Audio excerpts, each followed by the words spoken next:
یہ ان دنوں کی بات ہے جب مکہ میں پیارے رسول صلی اللہ علیہ وسلم کو اسلام کی دعوت دیتے ہوئے 10 سال گزر چکے تھے۔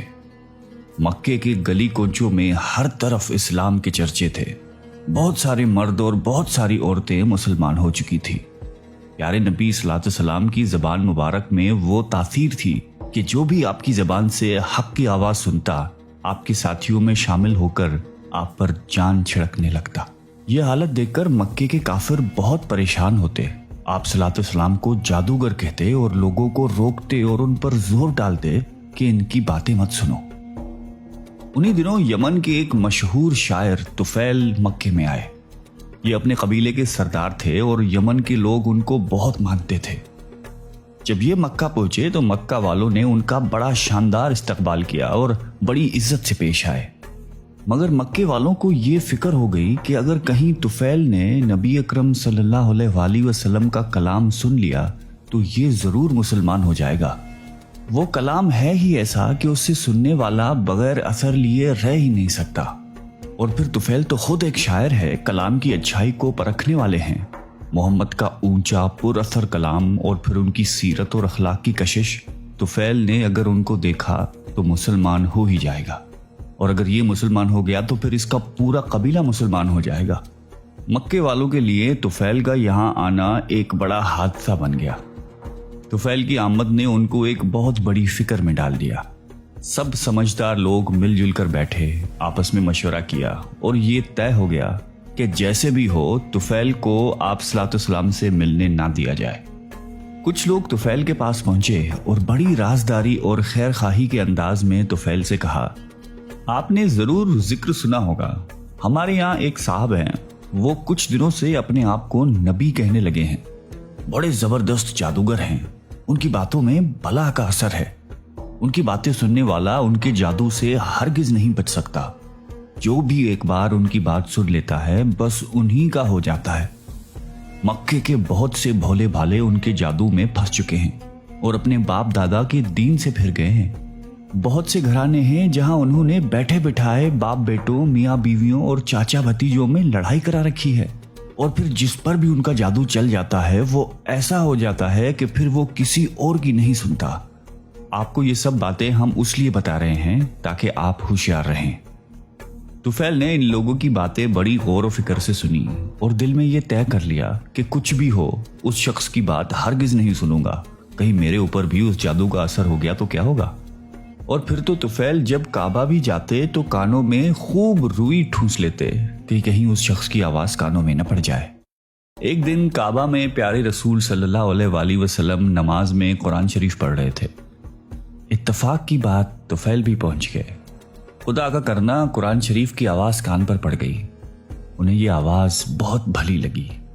پہلے تو گھبرا گئے، لیکن پھر سوچا کہ میں خود بھی تو ایک شاعر ہوں، اچھی بری بات کو سمجھتا ہوں، کلام کی باریکیوں اور خوبیوں سے میں واقف ہوں، کیا میں اتنا بھی نہیں سمجھ سکتا کہ کون سی بات میرے لیے اچھی ہے اور کون سی بری؟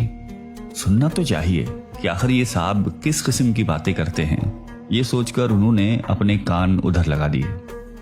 آپ صلی اللہ علیہ وسلم قرآن شریف پڑھ رہے تھے اور طفیل کا دل آہستہ آہستہ پگھل رہا تھا۔ ایک ایک آیت ان کے دل پر اثر کر رہی تھی۔ آپ صلی اللہ علیہ وسلم نے نماز ختم کی اور گھر جانے لگے۔ طفیل بھی پیچھے پیچھے ہو لیے۔ آپ صلی اللہ علیہ وسلم جب اپنے گھر کے دروازے پر پہنچے تو ایک آواز آئی کہ حضرت مجھے بھی اندر چلنے کی اجازت دیجیے۔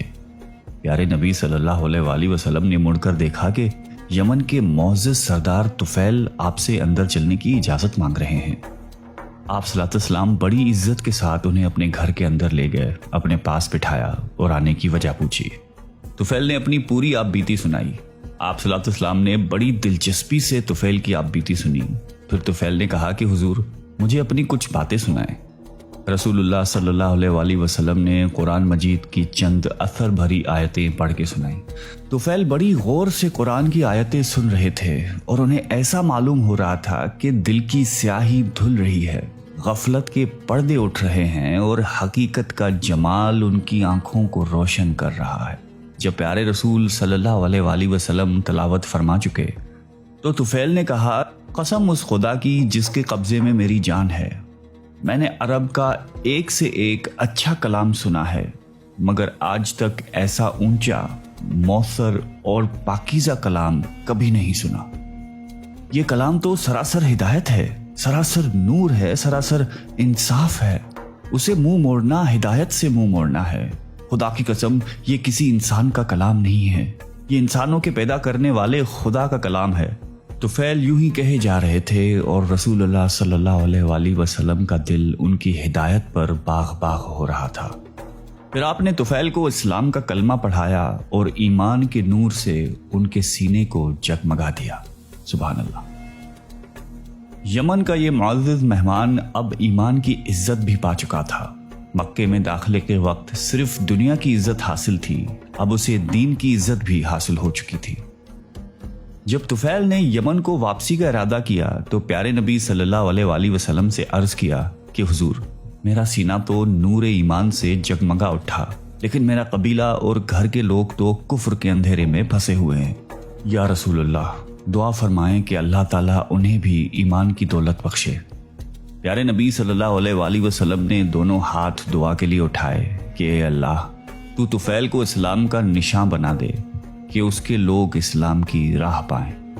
طفیل ایمان کی تڑپ لیے گھر پہنچے، بوڑھے والد سے ملاقات ہوئی۔ طفیل بولے، ابا، میں کفر کے اندھیروں سے ایمان کی روشنی میں آ گیا ہوں۔